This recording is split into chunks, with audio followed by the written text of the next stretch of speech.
फिर से उपस्थित हूँ नई नई खबरों के साथ न्यूज़ मोमेंट की तरफ से, और स्वागत करती हूँ आपका न्यूज़ मोमेंट हिंदी में। तो चलते हैं खबरों की तरफ।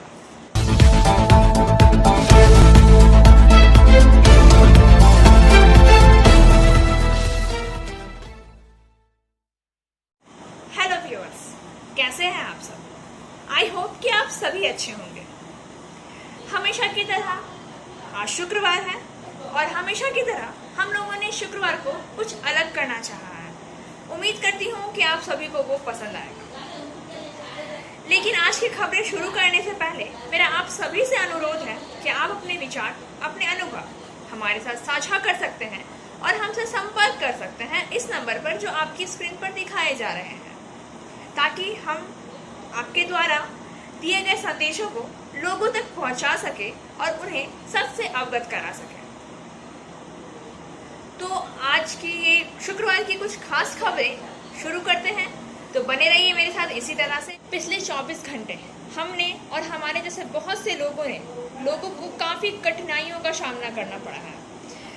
आज का यह दिन ईश्वर से प्रार्थना करने या प्रकृति को दोष देने या हमारे भाग्य को कोसने का नहीं है, जब हम अपने रिश्तेदारों को उनके ही खंडित घर के सामने खड़े देखते हैं। आज हमारे पड़ोसियों को घर छोड़कर भागने से रोकने का दिन है। आज का दिन याद करने का नहीं है जब ऐसी विनाशकारी बारिश का अनुभव किया गया था।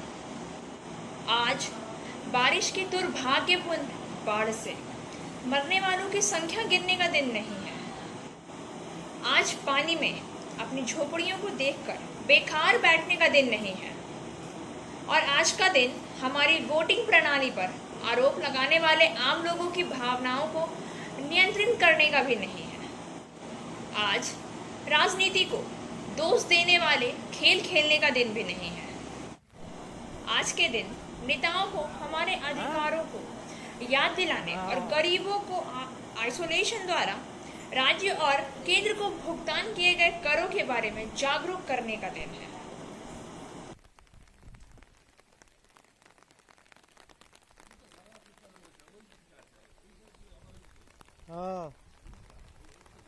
জায়গা পাচ্ছে না ওই জন্য।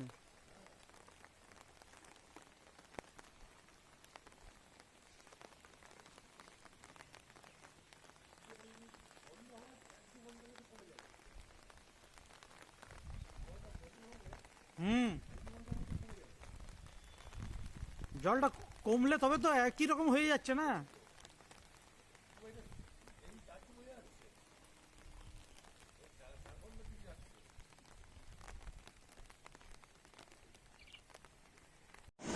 बल्कि आज तो यह पूछने का दिन है कि आसनसोल को बचाने के लिए हमें क्या करने की ज़रूरत है। जल निकासी की व्यवस्था और प्रकृति का सामना करने और प्राकृतिक संतुलन को बचाने के लिए हाँ और कितने वास्तविक विकास चाहिए।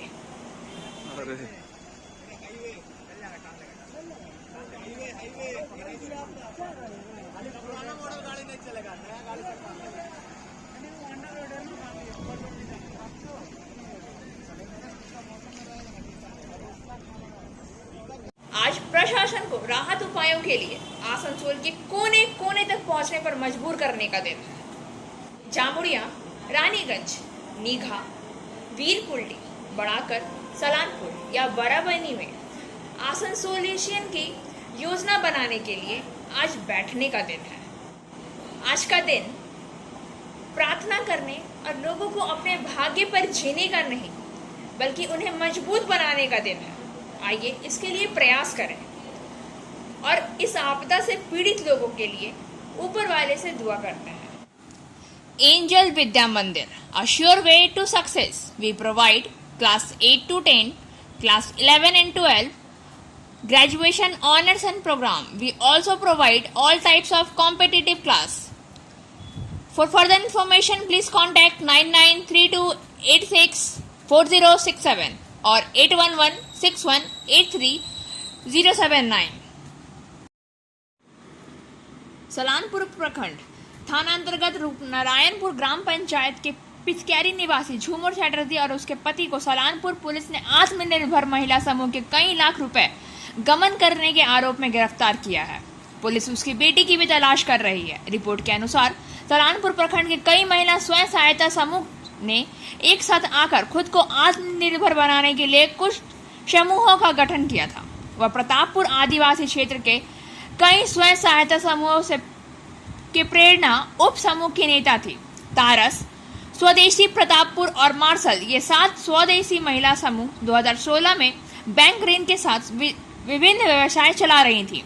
झूमर चटर्जी इन सभी स्वदेशी महिला समूह ने शिकायत की है कि उनके द्वारा जमा की जाने वाली मासिक ऋण राशि बैंक में जमा नहीं की गई थी।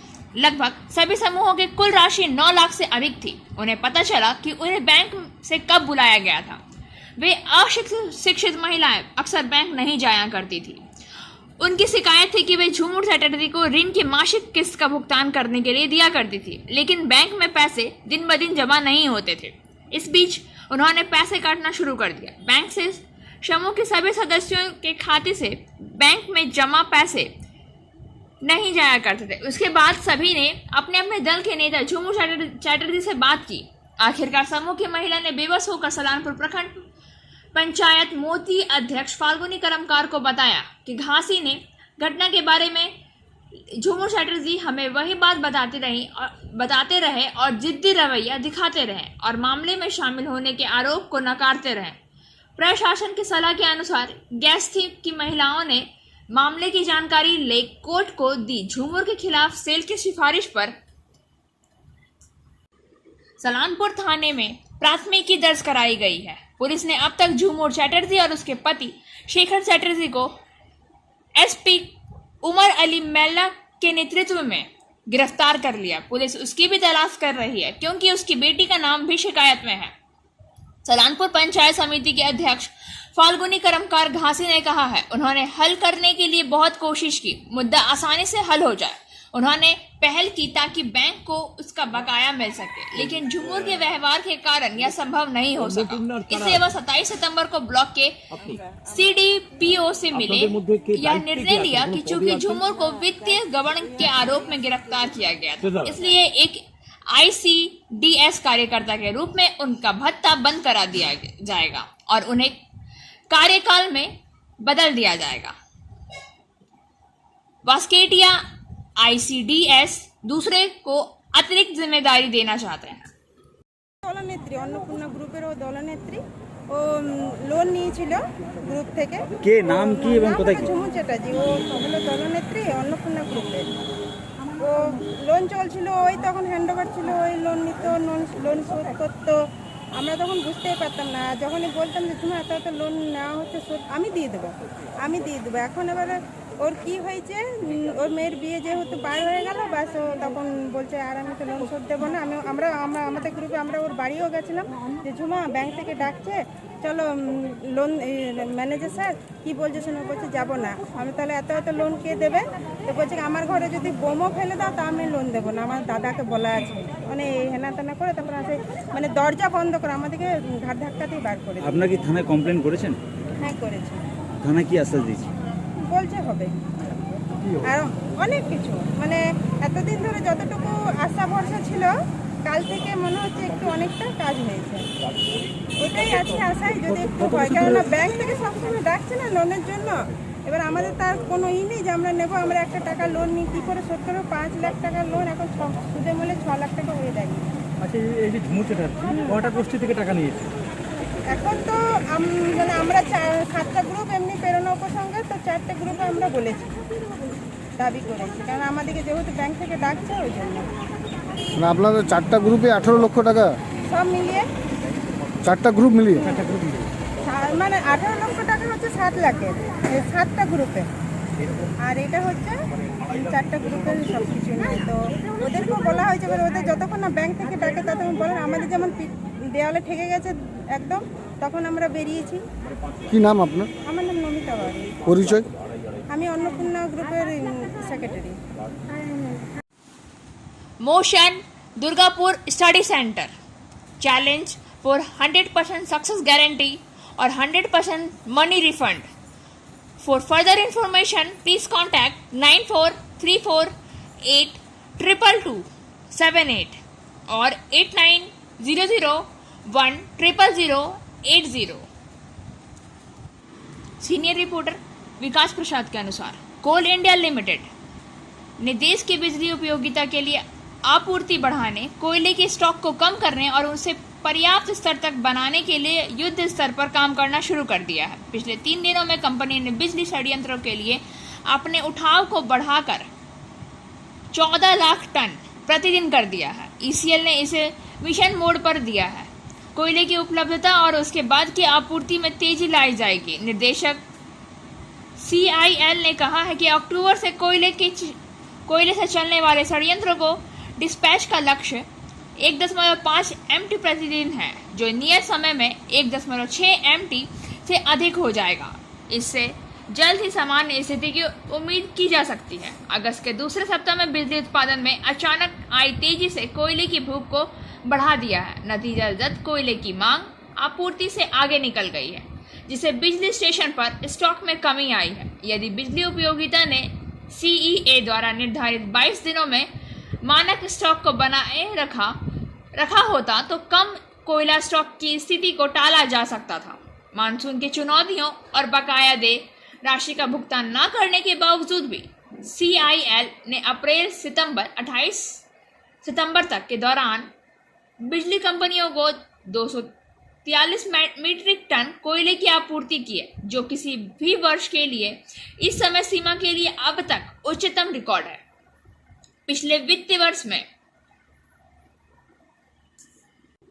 अवधि में बिजली उपयोगिता को आपूर्ति की गई लगभग 196 मीट्रिक टन की तुलना में कंपनी ने मात्रा के संदर्भ में 47 मीट्रिक टन की वृद्धि के साथ 24% की मजबूती वृद्धि दर्ज की है। अप्रैल सितंबर 2019 की कोविड मुक्त अवधि की तुलना में वृद्धि 11% से अधिक थी, जब आपूर्ति 218 मीट्रिक टन थी। वित्तीय वर्ष की शुरुआत में कोयले का स्टॉक 28.4 मीट्रिक टन के आरामदायक स्तर पर था और जुलाई के अंत में यह बिजली उपयोगिता के कोयले का स्टॉक इसी अवधि में पिछले 5 साल की औसत के बराबर 24 मीट्रिक टन था। अगस्त में बिजली संयंत्रों के स्टॉक में 11 मीट्रिक टन से अधिक की गिरावट आई। कोयले की मांग में हाल या तेजी कई कारणों से जुड़ी हुई है। मुख्य रूप से आयातित कोयले की कीमत और इसकी शिपिंग दरों में वृद्धि के कारण आयातित कोयले आधारित षड्यंत्रों ने कम क्षमता वाले काम किया, जिससे उनका उत्पादन कम हो गया। इसके परिणाम स्वरूप घरेलू कोयले से चलने वाले षड्यंत्रों की मांग में बदलाव आया है तथा यह है कि उन्हें अपने कोयले के सेवन को नियंत्रित किया है, स्थिति को और भी बढ़ा दिया है। वास्तव में आसनसोलियन के प्रशासन को एक फ्लाइंग कार की जरूरत है। आइए डालते हैं इस पर एक नजर। चेन्नई स्थित स्टार्टअप ने हाइब्रिड फ्लाइंग कार का कॉन्सेप्ट मॉडल पेश किया। नागरिक उड्डयन मंत्री ज्योतिरादित्य सिंधिया ने सोमवार को फ्लाइंग कार के मॉडल की समीक्षा की। ज्योतिरादित्य सिंधिया ने कहा है कि उन्हें कॉन्सेप्ट मॉडल से परिचित होने की खुशी है, जो जल्द ही एशिया की पहली हाइब्रिड फ्लाइंग कार बन जाएगी। एक बार जब यह शुरू हो जाता है तो उड़ने वाले कारों का उपयोग लोगों और कार्गो के परिवहन के साथ साथ चिकित्सा आपातकालीन सेवाएं प्रदान करने के लिए किया जाएगा। टीम को मेरी शुभकामनाएं हैं। हाइब्रिड कार मॉडल विनाटा एरोमोबिलिटी द्वारा विकसित किया गया है। स्टार्टअप के लिए CEO योगेश अय्यर ने कहा कि नाम गहन शोध के बाद चुना गया था और इसका मतलब है कि सभी पक्षियों की मां। योगेश्वर अय्यर ने कहा है, विनीता प्राचीन मिथक से आती है। हम एक उड़ने वाली कार के साथ काम कर रहे हैं, इसलिए हमने बहुत शोध किया और विनीता के साथ फैसला किया है, जिसका अर्थ है कि पक्षियों की मां, गरुड़ की मां। योगेश अय्यर ने कहा है, फ्लाइंग कार कॉन्सेप्ट के अगले 2 वर्ष के भीतर एक प्रोटोटाइप में बदलने की उम्मीद है। विनिर्देशों के अनुसार उड़ने वाली कार के 8 समीक्षित रोटर और जैव ईंधन और बैटरी पर चलने वाले कई हाइब्रिड मोटर होंगी। 250 किलो की भार क्षमता के साथ कर्व का वजन 900 किलो होने का अनुमान है, जो 60 मिनट के लिए 120 किलोमीटर प्रति घंटा की रफ्तार से गति से यात्रा करता है। योगेश अय्यर ने कहा यह 2 सीटों वाला होगा और वोल्ट अर्थात वर्टिकल टेक ऑफ और लैंडिंग क्षमता के साथ जैव ईंधन पर चलेगा। आप इसे कहीं भी लैंडिंग कर सकते हैं और टेक ऑफ कर सकते हैं। योगेश ने यह भी कहा है कि 2021 की हालिया ड्रोन नीतियां बहुत उत्साहजनक थी जो भारत को ड्रोन हब बना सकती हैं। योगेश ने कहा कि हम चाहते हैं कि हमारा उत्पादक मेक इन इंडिया का प्रतीक हो, इसलिए हमने फैसला किया है कि नागरिक उड्डयन मंत्री को दुनिया को दिखाने से पहले इसका अनावरण करना चाहिए। योगेश अय्यर ने यह भी कहा है कि हेलीटेक एक्सपो के बाद प्रोटाइप बनाने की प्रक्रिया शुरू हो जाएगी और 2023 तक टेस्ट रन शुरू हो जाएगा। और अब पेश है हमारे चैनल की भाषा हिंदी से संबंधित एक कविता जिसका शीर्षक है कयामत आगाज कुदरत नज़ारा और इसकी कवित्री है रजनी विजय श्रृंगला। तो चलते हैं कविता की तरफ। गंगा भी थक गई थी ढूढ़ो के मैला, तभी तो बन के कयामत दिया तमाचा इतना कसैला। गंगा किनारे तरसते बूंद बूंद को, इससे ज्यादा अनर्थ क्या होगा। नाथों के नाथ केदारनाथ में हुए अनाथ, इससे ज्यादा दर्द क्या होगा। त्राही त्राही चीखो पुकार मची है, हे शिवा तू और तेरा नंदी बची है। क्या खोला तीजा नेत्र तूने अपना, मौत के खौफ में भूले जपना। लाशों के ढेर कुदरत हुई शेर, कयामत सा सैलाब मुर्दों का तालाब। कौन सी करनी का किया शिव हिसाब, देख कुदरत इतनी नाराज। भयभीत धर्म संत आंतरिक समाज, जन्नत में पहुंच के नाराज़े जहन्नुम। जयकारों की रागनी ने छेड़ा दर्द ए तरन्नुम। भूखे प्यासे रोते बिखलाते, बहते डूबते ठिठुरते मस्तों का शोर। बदनसीबी की कलिमा जिसकी ना कोई भोर, कुदरत से छेड़खाने ने घोल दर्द। चीखे जहर मौत के काले साए ने ढाए जिंदगियों पे कहर। उजड़ गया पावन धाम, लुट गया यह शहर। कुदरत से अच्छा बंदे नहीं बैर। और अब बारी आज के SMS ऑफ द मोमेंट की। The single rain drop never feels responsible for a flood. एक बारिश की बूंद कभी भी बाढ़ के लिए जिम्मेदार महसूस नहीं करती है। खबरों का सिलसिला यही समाप्त होता है। अब वक्त हो गया है आपसे विदा लेने का। आज के लिए बस इतना ही। अब हमें दीजिए इजाजत। हमारे चैनल को वीडियो को लाइक करें, चैनल को सब्सक्राइब करें और आगे की अधिसूचना के लिए घंटी वाले आइकन